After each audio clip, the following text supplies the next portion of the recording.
So last month, a new MCU movie came out, Thunderbolts. And much like Sinners, which I talked about in a previous quick play not too long ago, I watched it when it first came out, or at least around the same time. I think I watched it actually 2 weeks after the movie came out. And I wanted to talk about it, but I was not able to find the time because I was really busy with some college stuff and moving out of my apartment, that kind of thing. So here we are in late June to talk about a movie that came out a month ago. But I really wanted to talk about it because Thunderbolts, I think, was surprisingly good. Like, I was actually not expecting this movie to be all that great. It's even a movie I was not even considering watching because some recent MCU movies, minus a few exceptions, have not really wowed me. And Thunderbolts looked like it was gonna be another one of those like, oh, whatever, who cares, movies. But after a conversation that I had with my friends, they were really excited about the movie. They were like, oh no, trust me, it's gonna be really good. Oh, it's gonna be big. I want Red Guardian to kiss me. That kind of stuff.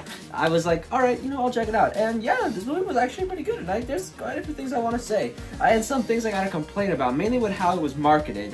Specifically something that Disney and Marvel did 3 days after the movie came out. And I will get to that soon. But first, what about the actual movie? The movie follows the Thunderbolts, a team of MCU characters that we've seen before, like Yelena and Red Guardian from Black Widow, also Taskmaster from Black Widow, kind of, we'll talk about that later, Ghost from Ant-Man and the Wasp, and Paul Walker from Falcon and the Winter Soldier. So mostly antagonistic characters that we've seen before. And they're a team that working together after, like, apparently Elaine from I don't remember the character's name, I'm being honest, and I refuse to call the Seinfeld actors by their actual names. She apparently tries to stop them because they were originally all working for her, and then she tried to take them all out. So, and after they discover like one of her projects that she was working on, specifically with a man named Bob, who now has superpowers, but because of his trauma and history of mental illness, he is kind of unstable with these powers, and she wants to use him to turn him into the Sentry, a big new superhero that will be a replacement for the Avengers.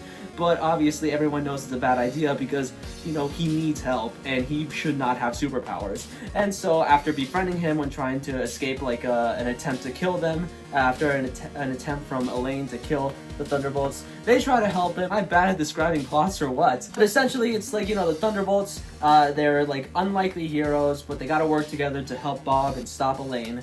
And so I think surprisingly, I actually got like invested in this team. Like at first I wasn't sure if I would actually like them all that much because like for a good amount of the characters they were kind of either I didn't really care for that much or just kind of forgot they existed at all. Like I knew I was gonna like Yelena and Red Guardian because I liked them in Black Widow. But like Ghost from Ant-Man and the Wasp, like she was one of the, I think she was fine in that movie, but I didn't really remember all that much. Paul Walker, I thought was pretty interesting in Falcon and Winter Soldier, but I do think his character got not as interesting towards the end.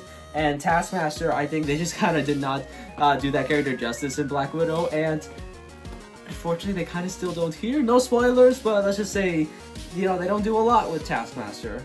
Unfortunately, gets the, doesn't get the best treatment in this one. We'll say that. But with the other members of the Thunderbolts, I think they do a good job with them, and I liked their interactions with each other. Like, I liked how Yelena, Ghost, and Paul Walker butted heads when they were initially trying to work with each other. Now, as the movie went on, yeah, I could sort of see them getting along together well, and I ended up really liking them as a team, honestly.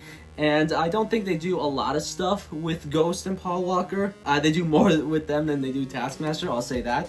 But like what they do with them is still pretty good. And the fact that they say I wanted to see more with them, I think is a good sign that I think what was there was genuinely pretty good. I think the standouts are definitely Yelena and Red Guardian. Yelena especially, since she's like the main character of the movie. We see more of her in this, and I think this is like the most I've ever been interested in her. Like I liked her in previous stuff. Her relationship with Bob in this, the Sentry, and like when you can tell she really does care for him. She grows to really care for him, and like it becomes like honestly really sweet. Red Guardian, of course, I think he's really funny. David Harbour is I think really good as this character, and like I liked him a lot in this too. The biggest surprise in this movie for me was actually the fact like what the themes of the story were. Like in this movie there's a lot of talks about like trauma and mental health and how much like a person's past experiences can affect them negatively and how to kind of move on from them or learn to live with them. And honestly, it was pretty good. I'm not saying it's amazing. I've definitely seen movies and shows that have done like the topic of this better, but for like a movie that I was not initially expecting to have that exploration at all, did it pretty well. And I think the main things that just keep it from being really, really great is just the fact that sometimes it feels like they do a little bit more telling than showing. I think the main thing that I think just like holds it back a little bit, you know, this like aspect of the movie is just that it does a little bit more telling than showing. I do think the moments where they actually do the showing, like the Sentry has this power where he can like transport people back into like a traumatic event from their past, putting them in this like kind of dark, depressive state. I think is genuinely interesting, and it becomes more of like a part of like this big set piece towards the end. But before the last act of the movie, that aspect isn't really there entirely. We just hear like a lot of things, like characters saying, oh, the Sentry had a really bad past, and like, oh, Yelena feels depressed. Like she says, like, I feel depressed, I don't know what to do with my life. They do a lot of just, hey, you know, they just kind of say like this character is not well, or she's not well, or stuff like that, rather than like actually showing me like, oh, hey, this is why the character is not that, you know, not doing great.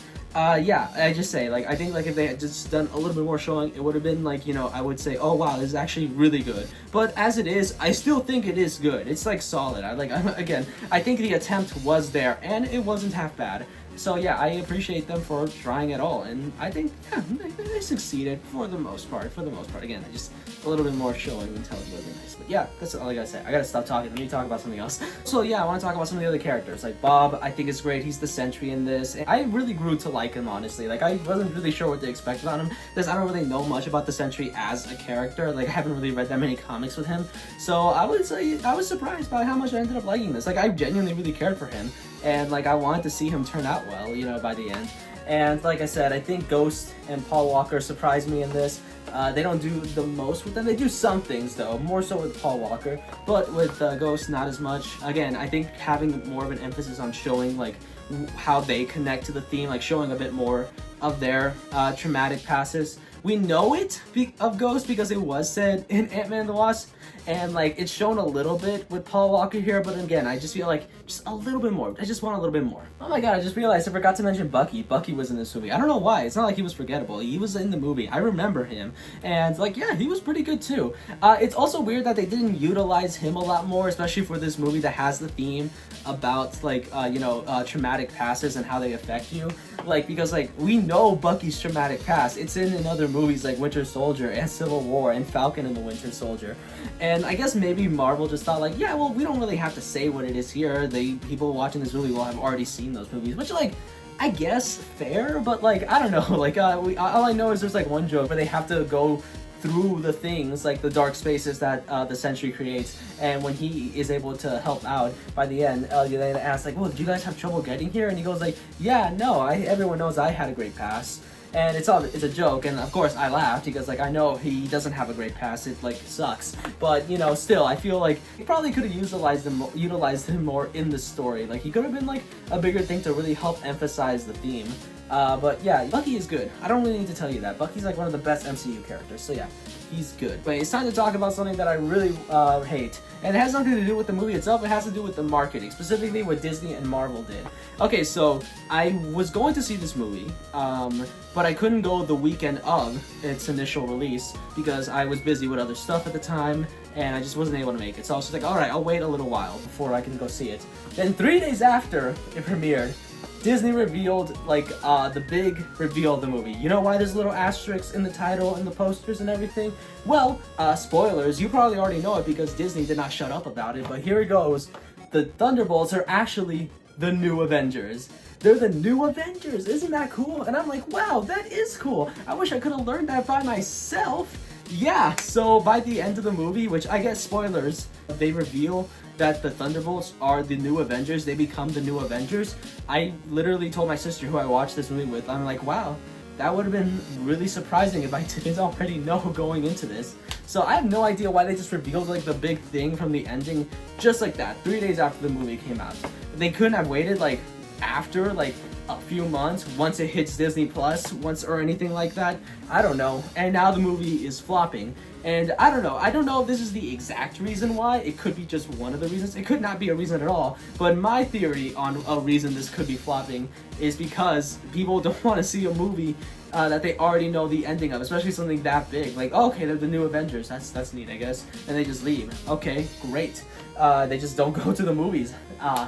But like, man, that just sucks. I hate that I was spoiling that, because when I got to that ending, I was just like, wow, that is pretty cool. Like I that got me excited, because like I am excited because I liked the characters, I liked the Thunderbolts, and I'm excited that we're going to see more of them in the future, and they're going to continue being a team. But now they're the new Avengers, and it's something that it seems like some people are against. Yeah, it just genuinely seemed like this could lead to something really interesting, and I would be happy to see more of these characters. But man, I just hate that they told me that going in. Ah, man. But, sorry, that's been bothering me for such a long time. I hate you, Disney and Marvel, for saying that, because, man, I would have loved that surprise if I just was not told in it more. Again, I'm still excited about it. It gets me excited. I just, why'd you have to do that? I hate you. Thunderbolts. It's a good movie. I don't think it's the best MCU movie since Endgame, like a lot of other people are saying, but I definitely think it's like a breath of fresh air that the MCU has definitely really needed. And I really hope they continue this energy with the upcoming Fantastic Four film, which I am genuinely really excited about. Please let it be good. Please let it be good. Yeah, Thunderbolts. It's good. I had a fun time with it. I think it did some interesting ideas that I wasn't initially expecting, and I like the characters. I am excited to see more of them, and I do hope we get to see more of Thunderbolts. I liked it. I think you should check it out if you haven't seen it. If you're tired of MCU stuff now and you don't feel like watching it because of that, that's fair. That's understandable. But I do think that this is one that is worth checking out, because it's good. But yeah, anyway, that's all I have to say. Next quick play will be on Lilo and Stitch. I didn't like that movie. Spoilers for that.